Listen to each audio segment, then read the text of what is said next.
All right, it's time for me to speak out on healthcare. And Elizabeth Warren is speaking about healthcare for everybody, and I applaud that. Although it's impossible with the way the healthcare providers provide health, because they're not providing health, they're providing a source of income from themselves. Now, I am going to go into how we can get healthy, and I would like to have Elizabeth Warren get a hold of me. My wife says, "Oh, I like what she says, but she's never going to get it because she's just crazy with this healthcare." Well, absolutely nobody can provide healthcare the way things are going. It's really a tragedy that needs addressing now.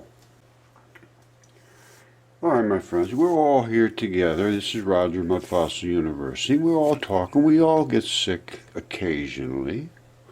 And we would like to know what is our best option for getting well. Well, healthcare controls are way out, healthcare costs are way out of control. Absolutely, totally out of control. So where do we go from here? Well, guess what? You don't have to go to forget this healthcare. In most cases, I don't think. If you can get your gut under control, and Hippocrates said this in 460 BC, every single disease starts in your gut. And I'm going to tell you what right now.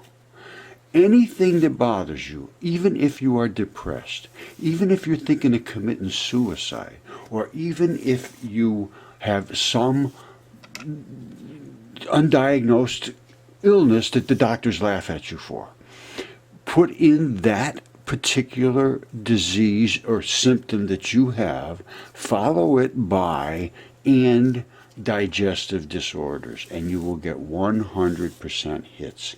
It's not the symptom. Digestive orders goes with it, but just by accident. The digestive orders causes these diseases, and these doctor visits are not necessary most of the time. Now, we're in a community. We can talk. I'm not telling you go away from your doctor, don't do this, don't do that. I'm just telling you that if you do the things that most of the people in the mud fossil community do, you're not going to get sick. You're just not going to feel sick. So why go to the doctor to find out to tell you you're not sick? You go to the doctor when you're sick, and then when you get there, you're exposed to all the people that are sick. So, good chance you're going to get sick when you get there. Now, and that's not, I'm not kidding you. Hospitals, absolutely worst place in the world you can go to get healthy. All right, this came in today, I believe, from my friend Phil, and I am working with people all around the world on this and understanding what is going on. I believe now, Andy runs bacteriological labs. He has a university, trains people to be bacteriologists to certify the food supply using DNA, and a whole bunch of other people. Another person, a physicist who has been working with some people that actually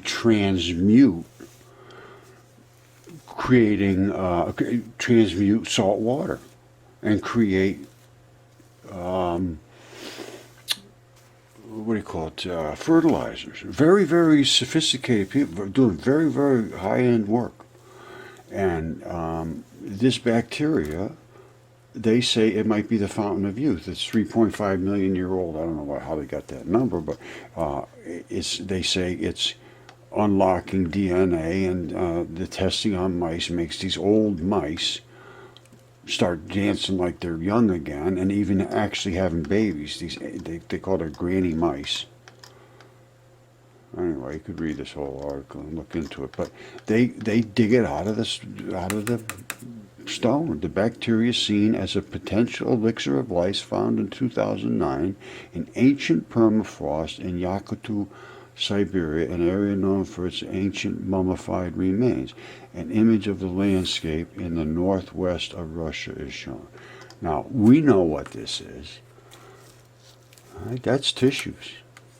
And black is the vein blood of some kind of a creature. And I could say I know exactly what this is. It says it's tissue layers. Now, I don't know what kind of a creature it is, and I don't know what section of the body it's in, but it's damn sure layers of tissue. All right, I'm going to try to keep this as non geeky as I can, but it's going to get geeky. Hippocrates in 460 BC said all disease starts in the gut. And it still today is correct. Now, health is bacteria that live in the membranes. That's your immune system. Bacteria protects you. They are your friends. Now, some of them are not nice to you. Agreed. You have to be able to target them. You can't just wipe them all out at the same time. I'm going to kill all you guys. No, absolutely not. Now, how do you do that? You have to make sure that the good guys are what they call bound in the membranes. So they have to have good living conditions, and you have to have plenty of them in there, and they will populate where they're supposed to, because the pH and the acidity and all the different things that, the moisture levels and whatever it is, they're built for these toxic zones. I mean, they're just built that way. There's thousands and thousands and thousands and thousands times thousands bacterias in the universe, and each one of them creates, first of all, slime to protect itself from the toxins that it finds itself in, which is in your gut. Acids, salts, all kinds of crap. Now, so they protect themselves with the slime. So what does it do? It protects you because they're coated in your membranes, which is the barrier between the inside of your guts and the goop that's in your guts.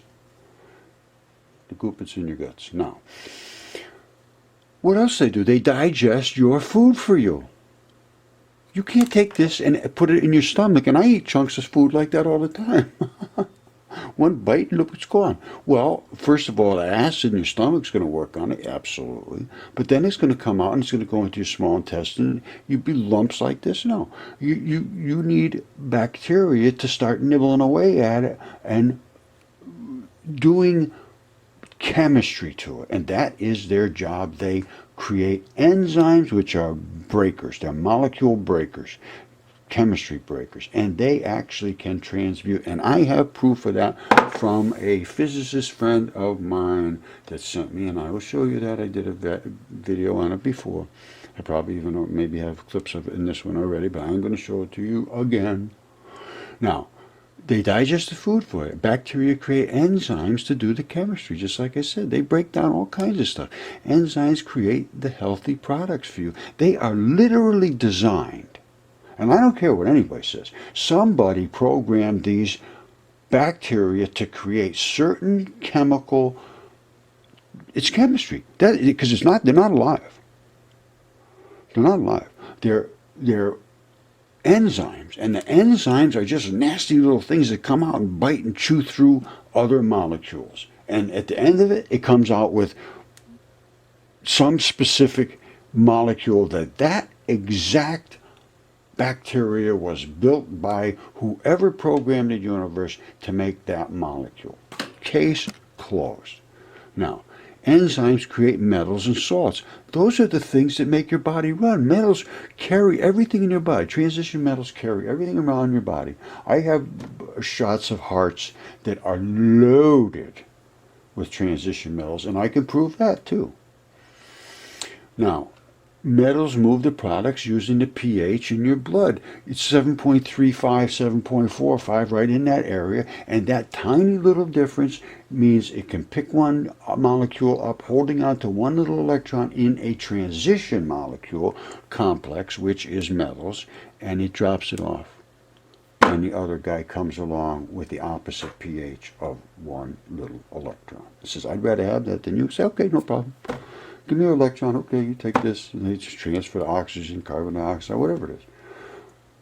That is the way chemistry is done in the body. But it just doesn't bump by accident. And these molecules don't just happen by accident. And if they are created on demand for specific purposes by something, and Andy and I feel now that it is the brain, gut, vagus nerve junction. They call it the vagus nerve axis or something like that. Brain gut axis, I guess is what they call it now. I agree with it. Absolutely. I have always said my entire life, if I'm feeling terrible, I know I got a problem with my stomach or my headaches. I have no problems like that. My stomach never, I'm pretty good. I'm pretty good with this stuff. So I don't have these issues, but I do know I did at one time. And I had to have surgery after having antibiotics. So this is how I got into this. But anyway, just let's move along. I'm sure I got very off base, but going back to if I started here, because I don't really remember where I did start, but if I did discuss this already about this extremely beneficial appears bacteria, they're calling it a scientific sensation. He said mice grannies not only begin to dance, but they also produce offspring. These are very elderly mice start basically all over again. In the future, the bacteria could improve the health of humans, leading to the discovery of an elixir of life. Now, I am not claiming any of that, but who knows? I can tell you where it did come from. It came from some biological source. This is where it came. The bacteria seen as potential elixir of life was found in 2009 in ancient permafrost in Siberia. Now, that is mudfalls. So, if we can understand the bacteria and get it correct in the human body, that's the key to health. You go to all the doctors you want, and you're just going to keep going and going and going. Once you get yourself in good condition in your health and your bacteria correct and your digestive system right, it's all good.